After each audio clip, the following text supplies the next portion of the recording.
So as most of you who are watching this video know, the quarantine experience for people varies drastically across the board. There are some people who get really good quarantine experiences, and there's some who do not get very good quarantine experiences.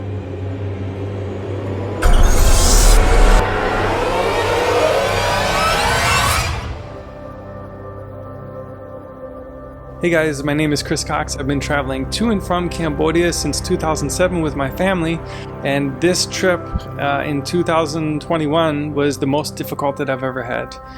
I'd like to share with you a little bit about my experience. Today is day 5 of quarantine and I'm staying at the Marriott. I encourage you to watch some of the other videos that I put together. I put together a video about the food at the Marriott. I've also put together a video about the amenities that are included in the hotel stay here at the Marriott. And you can check those out by following the links in the description. If you like these videos, please like them and share them with your friends, and especially with people who are very interested in traveling to Cambodia. It'll help them to have an idea of how to prepare before they come. So today I want to talk about the 5 most important documents that you need to have to travel to Cambodia. The first one is your visa. The second one is your COVID-19 PCR negative test result. The third one is your Forte medical insurance that guarantees that you will be protected if you have COVID-19.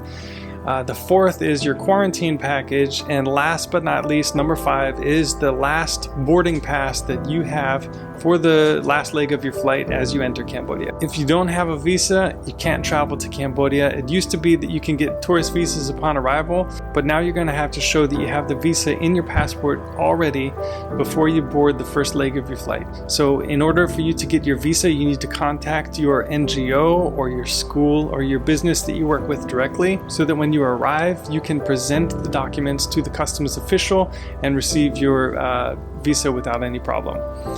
Another way that you can do it is you can contact the Cambodian embassy in Washington, D.C. directly. This is very important to take care ahead of time because you cannot get any visas upon arrival unless you are working with an NGO or a business or a school, and they provide the necessary documents for you to get them upon arrival. Before I left Cambodia, I updated my visa and my daughter's visas so that they were within the necessary time period so that they could travel back to Cambodia. This is very important if you have a visa currently and you're preparing to leave Cambodia and come back.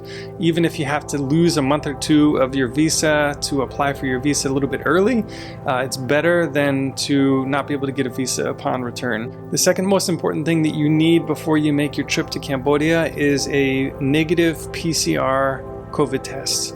And there's many places that you can get it. I've heard very good success stories with CVS and some of the urgent care centers in different states in the United States also provide PCR testing that is rapid test. I got my testing at one of these urgent care centers in Clarksville, Maryland, and I was able to get my test results within 5 hours. The only downside to receiving my negative PCR results from the urgent care center was that they provided them on an online portal. I was able to download them and print them, but there was no signature, there was no documentation by the lab, like a stamp, and there was no information about my passport on the document as well. And also, even though I put my full name with my middle name, which is on my passport, in the documentation, they didn't include that in the negative PCR test result, which was a little bit alarming. I was a little bit frustrated about that. So I did actually add some of that to the test result so that it looked a little bit more official. It also didn't have a test time, which is very important for the Cambodia side. They want to see a time, they want to see a date, and they want to see like down to the millisecond, really. It's very important to them. When I traveled from Dulles in Washington, D.C., they looked at my documents, they said that they were sufficient, and they allowed me to continue. But when I was in JFK in New York, they asked to see my PCR negative results, and they said that it was absolutely not enough information, and so they had me contact the urgent care center directly and I talked to them and I asked them if they could get a signature from one of the physicians, that they could get a stamp from the medical center, and that they could email it back to me. It took them almost an hour to do, and I was actually very stressed and very worried about it.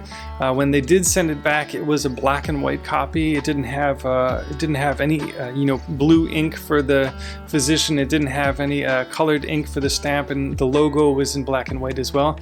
When I showed it to the staff with Korean Air, they kind of did this, and then they were like, well, it's better than not having it. And they told me that I should have that one as well as my color PCR negative test results and pair them together, and that would probably be enough. But they also said if it's not enough, we don't want it to be our fault. So they made me sign a waiver that said that I don't bring any fault on Korean Air for letting me proceed on my journey. This didn't make me feel really good, but the guy did say that it was probably enough in order for me to arrive and to be accepted into Cambodia. Forte insurance is another very important part of the trip. You need to go to Forte insurance website, which I'll provide.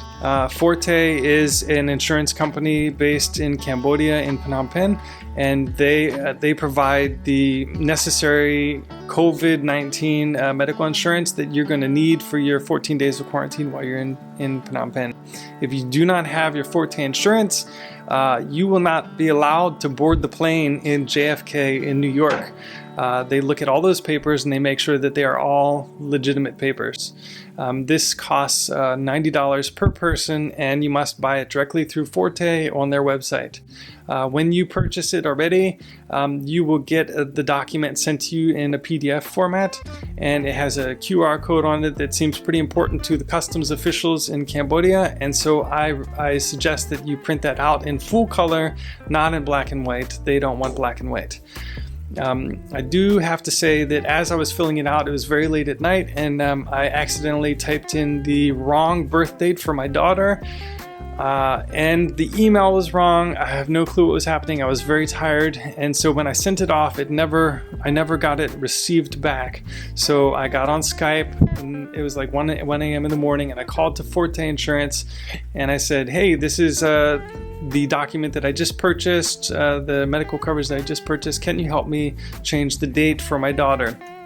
And thankfully, they changed the date for my daughter, they changed the email for my daughter, and I was able to get all that information sent to me immediately. So if you do have a problem, you can contact them directly via Skype. The next most important thing that you need to prepare for ahead of time before you come to Cambodia is your quarantine experience.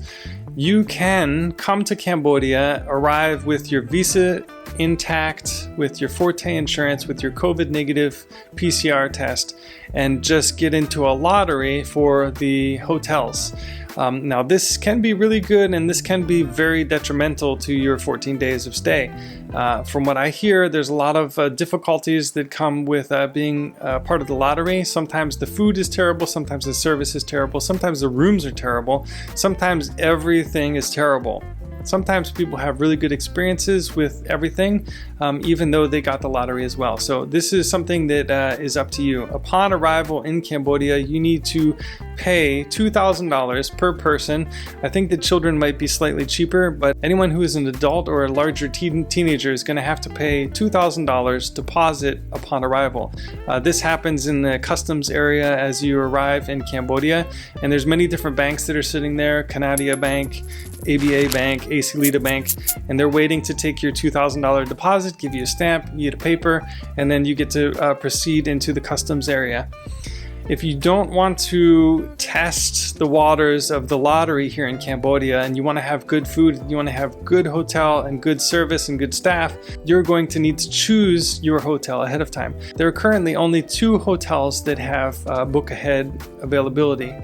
You have the Sokha Hotel and you have the Marriott Hotel. I chose the Marriott Hotel over the Sokha Hotel is because their price is all inclusive. That means that all of my COVID testing, all of my meals, all of the transport, all of the fees for the room and for the amenities were all included in one price. So I knew what the price was ahead of time, and I could say, yes, this is a better choice than going into, say, the lottery, which you could go to any hotel.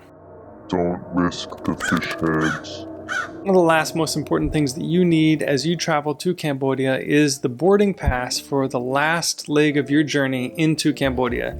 We came from Korea, and so we had the Korean boarding pass, we had the airline, and we had the seat number. This was very important to them. They looked at it at every step of the way as we came into the airport in Phnom Penh, and at the very last station they took our boarding pass and they kept it. So I have no clue what they're going to do with it, but they're very interested in it, and when they asked for it, it was a hard thing for our kids to find. So I suggest that as you board that last leg of the journey, that you take the boarding passes from everybody in your family and you keep them together so that you don't lose them. Hey guys, thanks so much for watching the video. Please like, share, and subscribe to my channel, and definitely share this video with other people who are planning to travel to Cambodia in the near future. And I plan to make another video about our arrival in Phnom Penh and what that looked like, because it was very different than ever before. So thanks so much, and we'll catch you next time.